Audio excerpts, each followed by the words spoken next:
ախ այդ մարդու մասին կներեք էլի ամենայն հարգանքով ես եւ ում հետ որ ես շփվում եմ, մենք առաջին անգամ ենք լսում։ Այսինքն այդ ինչ ծանր հրետան է, որ մենք առաջին անգամ լսում։ Կարող է ադրբեջանցիների իր մասին շատ են լսել, ես չգիտեմ, ասում են իրանց ինչ-որ շատ է անհանգստացել, շատ մեծ օպերացիաներ է իրական։ Միգուցե, բայց եթե խոսում ենք Հայաստանի ներքաղաքական կյանքի վրա, ազդում են քաղաքական կշռով, չէ՞։ Ամենապես այդպես պիտի լինի։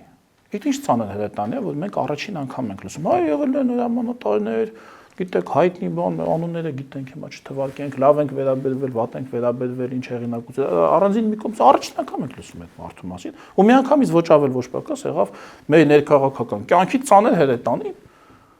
Իրանք այդ պահը մի քիչ, գիտեք, այդ չեն բիզնեսը որ բիզնես է։ Չես կարող միանգամից գնաս մի որևէ քեզ անծանոթ միջավայր, միանգամից մտնես այդ շուկա, կներեք էլ ես մերկանցիլ համեմատության համար, միանգամից գնաս ու ասես ես եկել եմ հիմա այս շուկայի, հեսա 50% պլյուս 1-ը ես վերցնելու եմ օրինակի համար, ասենք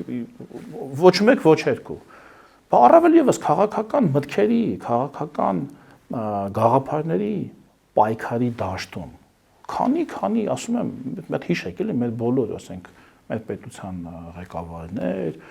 վարչապետեր, նախարարներ, ինչ երկար, ասենք, ճանապարհ են չանցել, մեր շատ հայտնի մարդիկ են իրանք եղել, ազգային ժողովի նախագահներ, չգիտեմ, փոխնախագահներ, ասենք, այնպես չի եղել, որ մեկ ուղղակի, հա, մի անգամ եղավ, որ Մոսկվայից մի հոգի, էլի անունը Կարեն Կարապետյանը, եկավ, էլի տենց մի հատ քաղաքապետ եղավ, հետո գնաց, որ մեկ նույնիսկ վարչապետ եղավ, հետո նույնիսկ երկու անգամներ տենց շատ չհաջողված, շատ կարճատև դերակատարում ունեցավ,